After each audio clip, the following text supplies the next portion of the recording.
Okay, so as a game developer, there are only so many resources you could look for to learn about things to implement on your game. Like assets per se, like music, graphics, and sound effects. There are other resources as well, like references for making assets and tutorials in order to learn how exactly to create something which mechanically works for your game. There is, however, one thing you can't just get from the internet and implement it as easily as the others. And that is game design. Sure, there are video essay channels about game design, talks about it, but it's really not that easy to just implement concepts in your game willy-nilly. Effort has to be made to make sure that good design choices do not clash, resulting the quality of the design idea to diminish. My game is a turn-based RPG, but since I think a lot of game design choices for turn-based RPGs don't reach my standards, I had to really look far and wide for references for optimal game design. Allow me to detail my process on how exactly I managed to find game design which I thought was peak game design.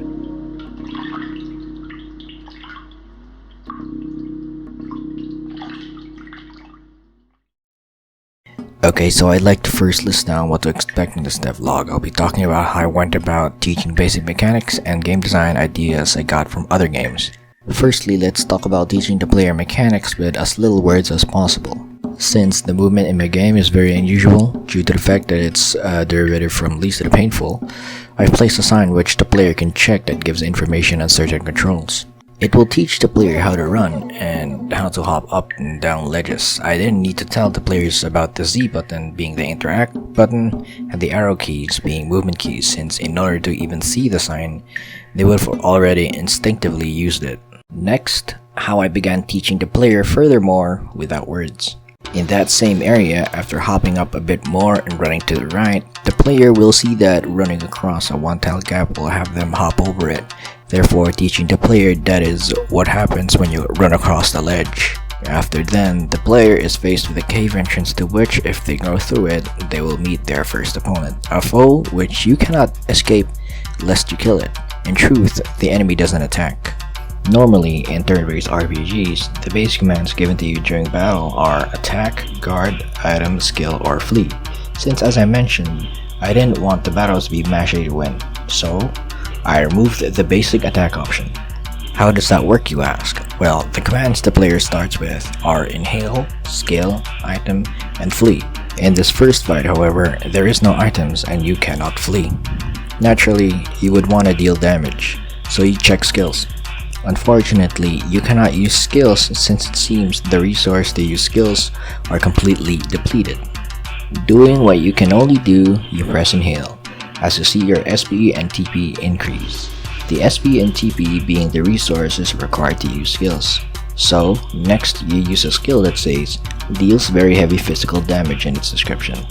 After using it, you one-shot the opponent and the base tutorial is over. With that, I've taught the basics of the battle system to the player. There are certainly more complexity to the battle system as you go on, like for example, as I pointed out, the skill used to defeat the first foe says, deals very heavy physical damage. The player knows it does damage to the opponent, but how strong exactly is very heavy? And physical damage? That's a type of damage. Does that mean that there's more? Over the course of the game, the player will learn exactly what the ranges of damage is and the types of damage. There are 3 tiers of damage going from mediocre, heavy to very heavy in the early game. As for the damage types, there are just 2. The 2 types being physical and special. I chose to limit it to 2 damage types due to the fact that there isn't really a weakness or strength system in the typings. What's the purpose of typings then? While there isn't a weakness or strength system in the typings of the enemies themselves, you can make it exist. Now then, allow me to introduce to you the slightly complex part of the battle system, the status effects.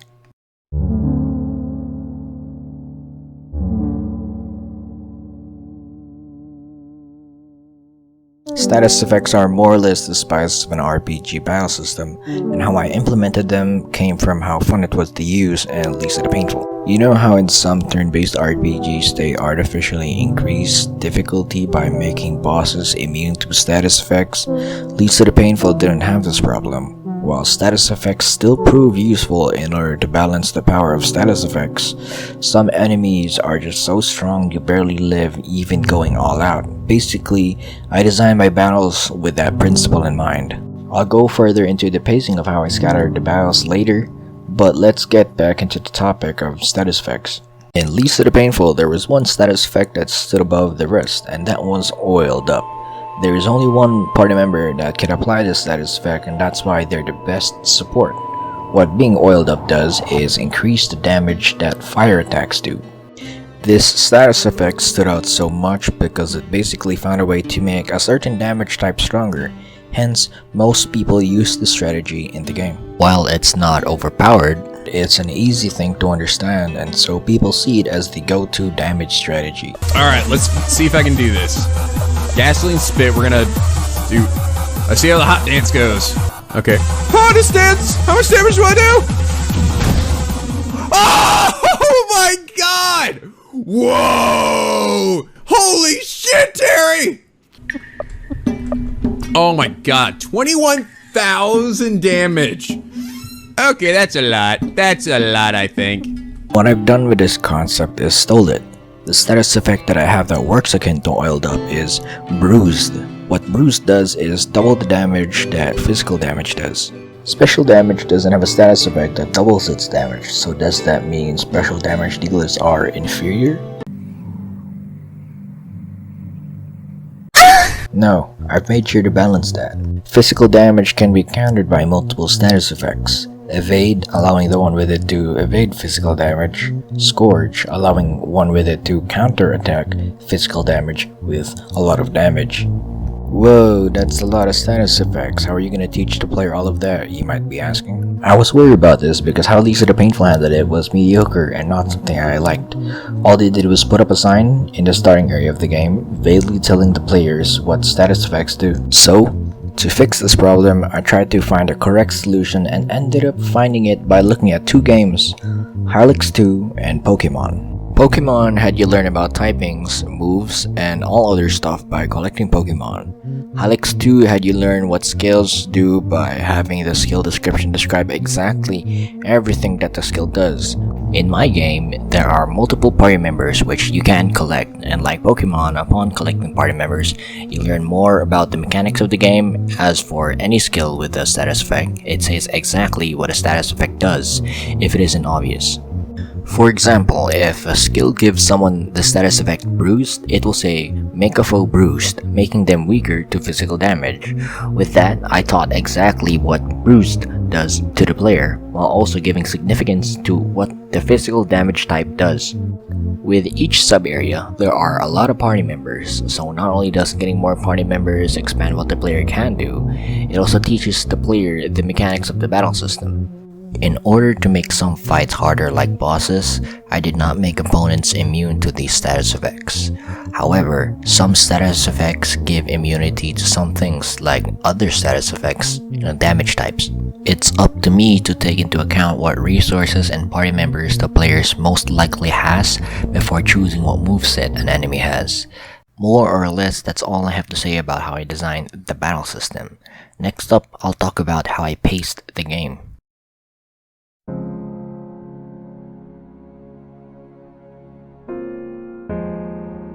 If you watched episode 0 of this devlog series, you know that I intended to abolish all possible common design choices that comes with most RPGs.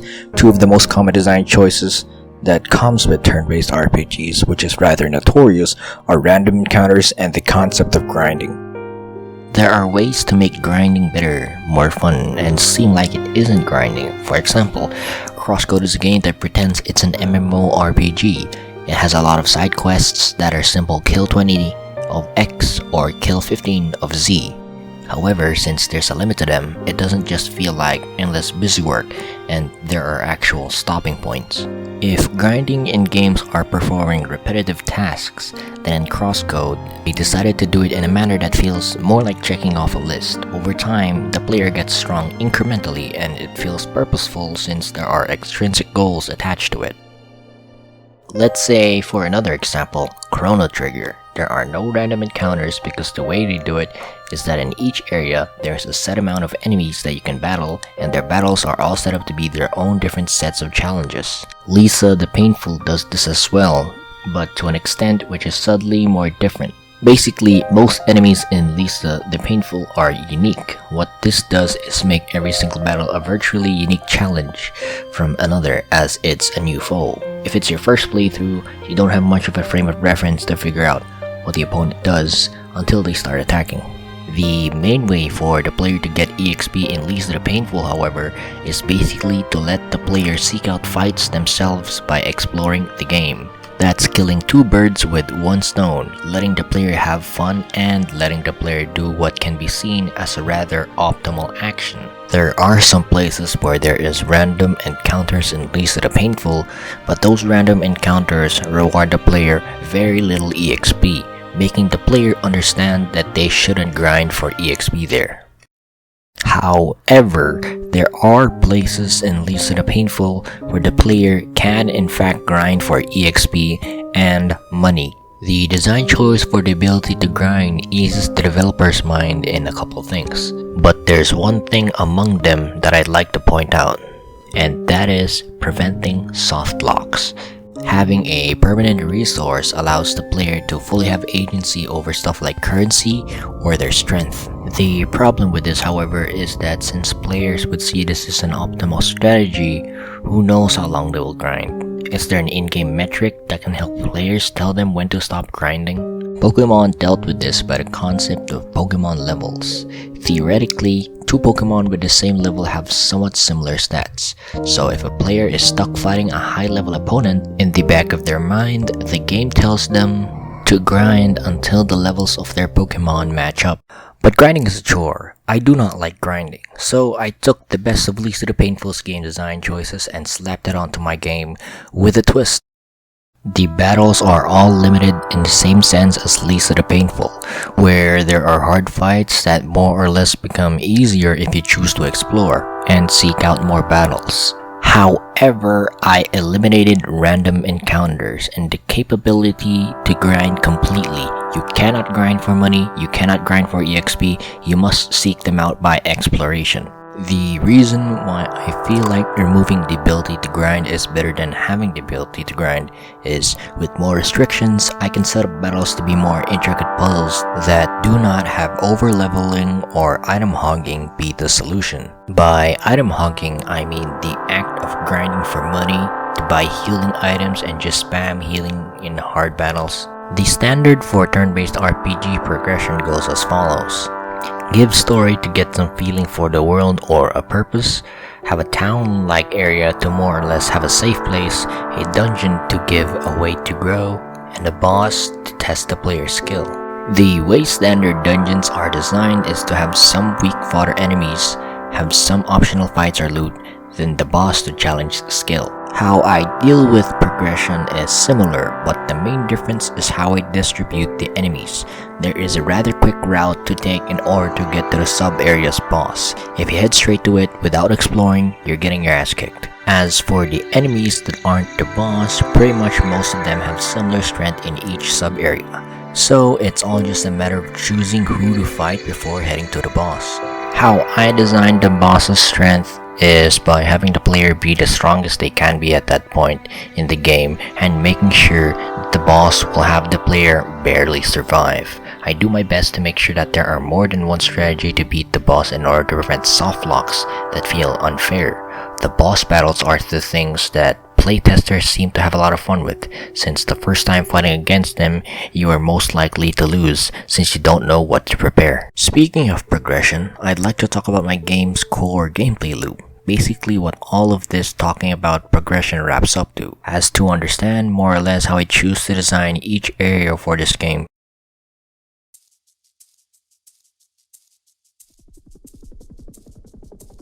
In the game, there are more or less two types of enemies, humans and fleshies. Humans can come in groups and are generally the harder ones among the two because logically speaking, humans are smarter than things that aren't sentient. The rewards for beating them are EXP and sometimes money. Fleshies can only come in singles and are generally easier than human opponents. However, what makes them different is that upon their defeat, they drop fleshy meat. Fleshy meat is exactly what it sounds like, harvested samples of a fleshy's corpse after their defeat. The story reason to this is because there's a countrywide infestation of fleshies which can cause harm to civilians. The government decided to reward people who subjugate them by how many fleshy meat they donate for research purposes. Basically, killing fleshies are the player's main way to get money. However, I designed a system of donating fleshy meat to be more intricate than just a thing to sell after a battle. Some people do not trade for money, but for fleshy meat. And if you choose to donate fleshy meat for money, you cannot pick only to donate a few of them. You have to donate all that you have in exchange for the equivalent amount of money. Over time, the value of fleshy meat may increase or decrease like currency in real life or stocks in a stock market. I'm doing this in order to pay close attention to the law of supply and demand as to create a believable fictional economy. So it becomes a matter of will you convert fleshy meat into money or save up for the traders who trade for fleshy meat. There is one more thing that fleshy meat can be used for, and that is to increase your max health. In the same stations where the player would trade fleshy meat for money, they can increase the max health of everyone in their active team. More or less, I would expect the player to, majority of the time, choose to increase their max health over money, because with the money you can get doing other things, you should do fine without needing to convert fleshy meat to money. However, as the game goes on, the tightness of money will increase and so will the players need to increase their health. Also, it's important to note that the further in the game the player is, the higher the starting HP of the new party members will be. If I don't increase the starting HP of party members across the game, then the player would of course not be using any new party members, since that would mean that anything that you haven't invested in would be very frail. In most RPGs, there are inns where you can pay to fully recover your player or the whole team. In my game, the inns are reasonably expensive.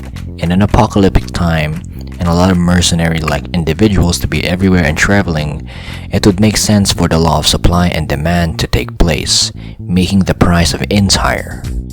Over time, the prices of inns will be higher to the point where inns will be inaccessible or completely unusable. That would help give extra challenge in the future parts of the game, where healing would be completely dependent on items the player would have gathered over the course of their playthrough. And what that does to the gameplay loop is force the player to carefully choose when the player is to go to an inn, buy items and spend their resources, since it is limited. This part of the game also becomes a rationing puzzle akin to survival horror games. Personally, I really like that.